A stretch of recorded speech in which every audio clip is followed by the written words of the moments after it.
안녕하세요. 이번 시간에는 임마누엘 칸트가 원인원적 증명을 반박하는 것을 살펴보도록 하겠습니다. 칸트가 그 이전에 원인원적 증명이 엄청난 충격을 가했다라고 하는 것을 살펴봤는데요. 칸트는 또 이번 등장해서 치명적인 공격을 가합니다. 칸트는 당시에 대륙을 중심으로 있었던 이 합리론과 영국을 중심으로 했던 경험론을 합쳐서 칸트의 철학을 완성합니다. 그만큼 대단한 학자죠.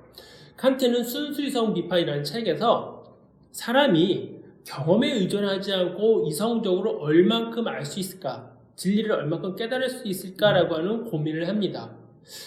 칸트 입장에서는 경험자들이 무시했던 합리성, 이성에 대해서 조금 더 가치를 두고요. 마찬가지로 합리론자들이 무시했던 경험을 조금 더 가치를 두고 두 개를 장점을 결합해서 사고를 합니다. 칸트는 원인론적 증명을 두 단계로 나눕니다. 원인론적 증명은 그거잖아요. 어떤 우연한 존재가 있을 때 그 우연한 존재의 우연의 존재를 따라가다 보면 그 끝에 필연적인 존재가 있다. 그죠? 또 원인을 따라가다 보면 제일 원인자가 있다. 그리고 그 제일 원인자, 또 필연적인 존재는 곧 전지전능한 신이다. 그러니 신은 존재한다. 이런 것이 우주론적 증명의 논리 체계인데요. 칸트는 제일 원인을 찾는 것 또는 필연적인 존재가 있다고 하는 것은 인정할 수 있다고 얘기했습니다. 다만 인정하지 못하는 것은 그것이 곧 신이다라고 일치시킬 수 없다는 거예요. 유실론자들이 생각했을 때는 제일 원인자, 필연적인 존재, 당연히 신 아니야? 라고 반문할 수 있겠지만 칸트 입장에서 봤을 때는 그 둘의 간격이 정말 엄청나게 넓은 겁니다. 칸트가 보기에 우주론적 논증은 제일 원인자가 있다는 것은 증명하는 데서 성공했지만 그 제일 원인자가 곧 전지전능 전산한 신이다 라는 데는 성공하지 못했다는 거예요. 제일 원인자가 전지전능하다고 어떻게 단정질 수 있겠습니까? 물론 유실론자들은 단정할 수 있습니다. 하지만 그 논리를 조금만 생각해보면 마찬가지로 유실론자들이 너무 쉽게 그러니까 신이 존재하다는 것으로 결론을 빨리 낸 것으로 그렇게 볼 수 있습니다.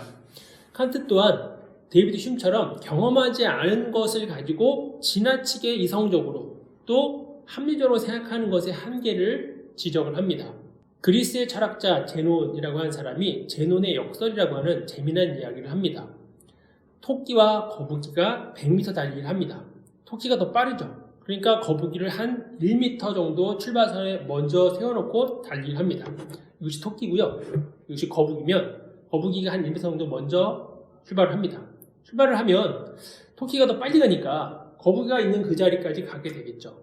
그런데 거북이는 아무리 느려도 어쨌든 한 10cm 정도는 분명히 갔을 겁니다.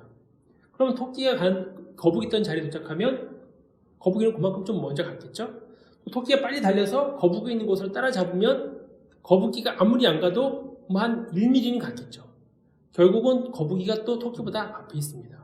그렇게 보면 둘 사이가 아무리 가까워진다 하더라도 0.0001mm만큼 가까워진다 하더라도 결승전에 갈 때까지 토끼가 거북이를 결코 앞설 수는 없습니다. 거북이가 멈추지 않기 때문입니다. 이렇게 보면 이 논리에서 보면 이것이 논리적으로 상당히 타당합니다. 근데 또 보면 이게 말이 안 되는 거잖아요.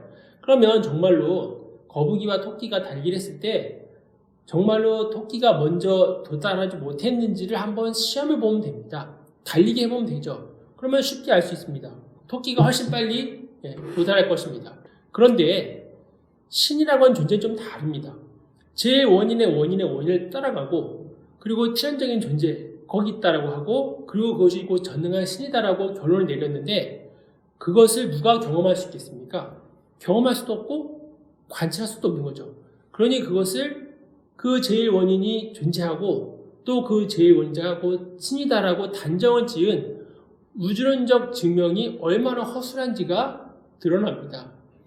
유실론자들 입장에서는 우주론적 증명이 아주 견고하고 봐라 이것이야말로 정말 대단한 신이 있으면 증명하는 것이다라고 하겠지만 경험론자였던 데이비드 흉이나 또 이 칸트 같은 사람이 봤을 때는 그것은 상당히 모순이 많고 부족함이 많고 논리적으로 완벽하지 못한 그러한 논증일 뿐입니다.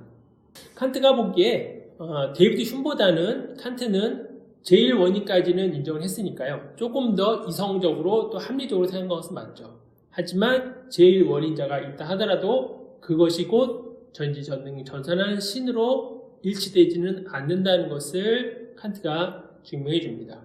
무신론자들의 이런 논증들을 보면 유신론자 입장에서는 우리 유신론자들의 논증을 조금 더 견고하게 가다듬고 더 연구를 해야겠다는 생각을 하게 됩니다.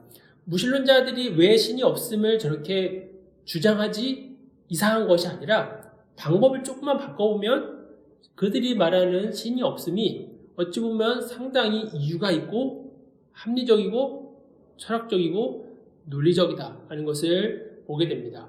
내가 신이 있다고 하는 것이 있다고 믿는 쪽은 당연하겠지만 없다고 믿는 쪽도 또 당연한 거거든요.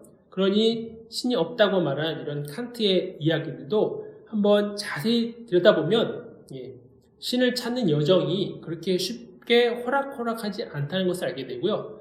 또 그만큼 더 흥미를 갖고 재미있게 살펴볼 수 있을 것입니다. 감사합니다.